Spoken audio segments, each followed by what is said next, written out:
अस्सलाम वालेकुम। धरती टीवी न्यूज़ सां गॾु मां आहियां फौज़िया जा सभ खां पहिरियां हेडलाइन।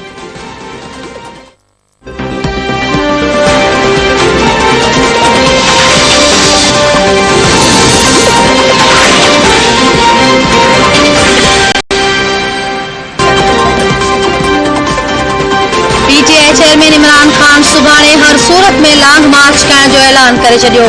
पेशावर में प्रेस कॉन्फ्रेंस कंदे इमरान खान चयो आहे त ही वक़्तु न्यूट्रल रहण जो नाहे, मुल्क में फ़ैसिले जो वक़्तु आहे। मुल्क तबाहीअ तरफ़ वञी रहियो हुजे त अव्हां न्यूट्रल नथा रही सघो। इमरान खान चयो त लॉन्ग मार्च खां खेनि केर बि रोके नथो सघे। मौजूदा हुकूमत ऐं डिक्टेटर्स विच में को बि फ़र्क़ु न आहे। 70% वफ़ाक़ी वज़ीर करप्शन केसनि में ज़मानतुनि ते आहिनि। पाकिस्तान जो श्रीलंका जीअं दीवालो थियण वारो आहे।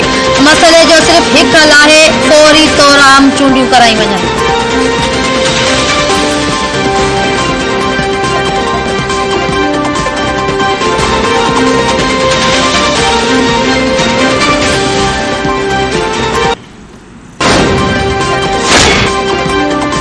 वफ़ाक़ी हुकूमत पारां पीटीआई खे कंहिं बि सूरत में लॉन्ग मार्च जी इजाज़त न ॾियण जो फ़ैसिलो। वफ़ाक़ी घरू वज़ीर राणा सनाउल्ला इत्तेहादी पार्टी जे अॻवान कमरुज़मान कायरा, मौलाना असद महमूद, शाहज़ैन बुख्ती ऐं ॿियनि अॻवाननि सां गॾु प्रेस कॉन्फ्रेंस कंदे चयो आहे त वफ़ाक़ी काबीना तहरीक इंसाफ़ खे लॉन्ग मार्च जी इजाज़त न ॾियण जो फ़ैसिलो कयो आहे।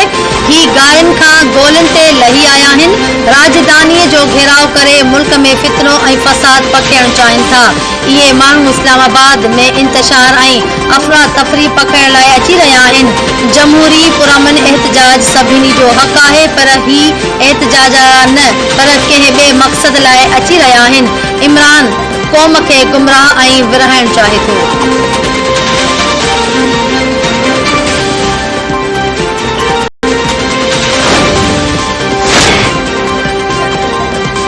वफ़ाक़ी घरू खाते रेड ज़ोन जी सिक्योरिटी लाइ फ़ौज तलब करे वरिती। वज़ीर आज़म हाउस, वज़ीर आफ़ीस, ऐवान सदर, सुप्रीम कोर्ट ऐं ॿियनि अहम ऐं हसास हंधनि जी सिक्योरिटी फ़ौज हवाले हूंदी। पंजाब ऐं इस्लामाबाद में कलम 144 लागू। ॿियनि सूबनि खां पुलिस जा दस्ता इस्लामाबाद पहुचण जो सिलसिलो जारी। फैज़ाबाद जे इलाक़े में कंटेनर पहुची विया। सिंध में बि 1 महीने लाइ कलम 144 लागू। जलसो, इज्तिमा ऐं मुज़ाहिरा करण ते पाबंदी हूंदी।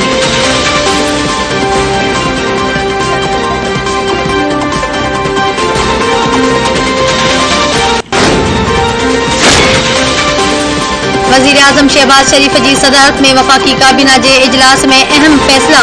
वज़ीर आज़म शहबाज शरीफ वफ़ाक़ी वज़ीरनि खां सवाइ समूरनि सरकारी आफ़ीसरनि खे इजलास मां ॿाहिरि वञण जो चई छॾियो।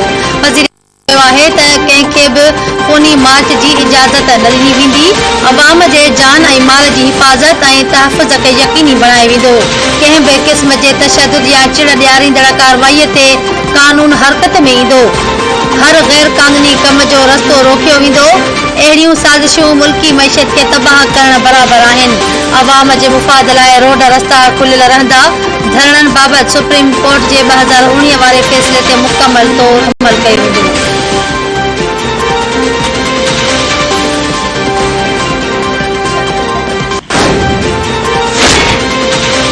वज़ीर आज़म शहबाज शरीफ अॼु क़ौम खे ख़िताब कंदो।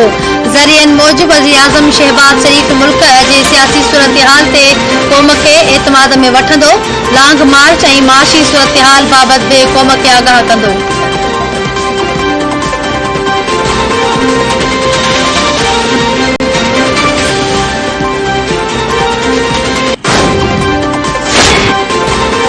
इस्लामाबाद हाई कोर्ट पीटीआई कारकुननि खे हिरासत करण खां रोके छॾियो। तहरीक इंसाफ़ जे कारकुननि जी दरख़्वास्त ते अदालत IG Islamabad, deputy commissioner Islamabad खे नोटिस जारी करे छॾिया। Chief justice Athar Minallah remarks ॾींदे चयो आहे त सुप्रीम कोर्ट जो धरणे बाबति केस जो फ़ैसिलो मौजूदु आहे। हुन जी रोशनी में हिदायतूं ॾिनियूं आहिनि। कुझु ॾींहं अॻु पार्लियामेंट लाजिज़ में मेंबरनि खे हिरासत कयो वियो। उहो त हुकूमत खे ॾिसणु घुरिजे जेको आइनी हक़ आहे पुरअमन तरीक़े सां ॾिनो वञे।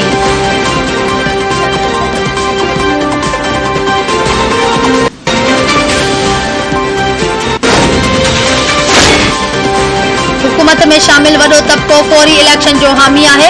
नवाज़ शरीफ़ शहबाज शरीफ़ खे चई रहियो आहे त मुस्तफ़ी थी वञो, पर पीपल्स पार्टी वक़्त खां अॻु चूंडुनि जी मुखालफ़त करे रही आहे। पेशावर में प्रेस कॉन्फ्रेंस कंदे शाह महमूद कुरैशी, असद उमर, हमाद अज़हर ऐं ॿियनि चयो आहे त कारकुननि जे घरनि ते छापा हणण जो सिलसिलो बंदि कयो वञे। वफ़ाक़ी हुकूमत वाइड़ाट जो शिकार थी चुकी आहे। शहबाज शरीफ़ खे सम्झ में न अची रहियो आहे त छा करणु घुर्जे।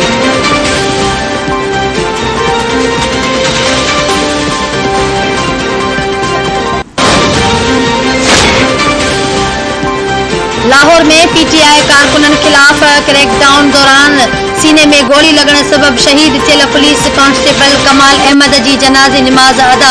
पंजाब जे वॾे वज़ीर हमज़ा शहबाज, आईजी पुलिस ऐं वज़ीरनि जी जनाज़े निमाज़ में शिरकत। हमज़ा शहबाज मीडिया सां ॻाल्हि ॿोल कंदे चयो आहे त इमरान ख़ान समूरे मुल्क में नफ़रत जी बाहि पखेड़े छॾी आहे। कानून ऐं आइन पाकिस्तान अवाम जे तहफ़ुज़ लाइ हरकत में ईंदो।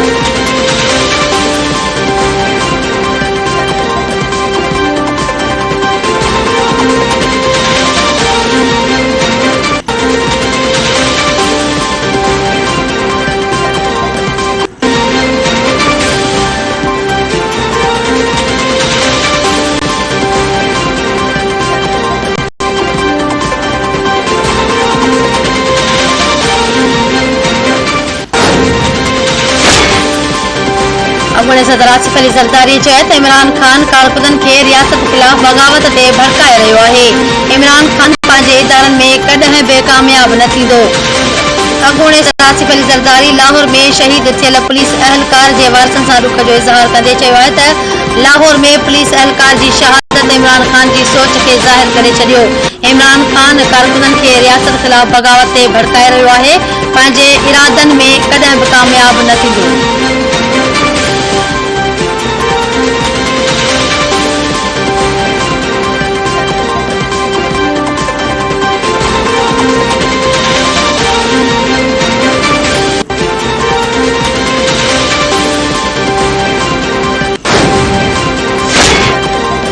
बचाव वारे वफ़ाक़ी वज़ीर ख्वाजा आसिफ चयो आहे त वफ़ाक़ में आइनी जंग हाराइण बाद इमरान ख़ान KPK हुकूमत जी सरकारी वसीलनि सां इस्लामाबाद ते हमलो करणु चाहे थो। वफ़ाक़ी हुकूमत रियासती रिट जो भरपूर दिफ़ा कंदी। इमरान जी ज़ाती एजेंडा जी तकमील थियण न ॾिनी वेंदी। ख्वाजा आसिफ पंहिंजे ट्वीट में चयो आहे त सूबाई ऐं वफ़ाक़ी हुकूमतुनि में जंग जी कैफ़ियत सां मुल्की सालमियत खे ख़तरो आहे। साज़िशनि खे सख़्ती सां चिथियो वेंदो।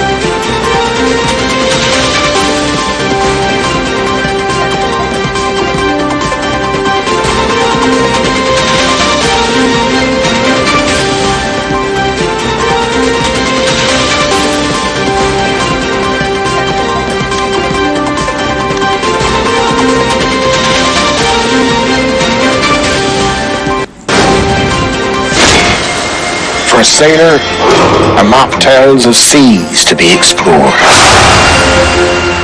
of great reward,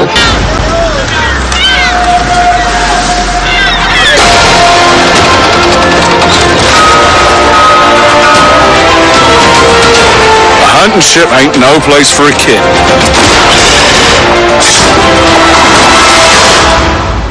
You're amazing. I like this kid. Don't worry. If there's one of them things within a mile of us, I'll sense it. Maybe a little off my game, yeah? ऐं सामूंडी मुहिम जोड़नि सां ख़ौफ़नाक बलाऊं टकराइजी वयूं। Hollywood जी animated film दी C beast जो trailer जारी। Film 8 जुलाई ते release कई वेंदी।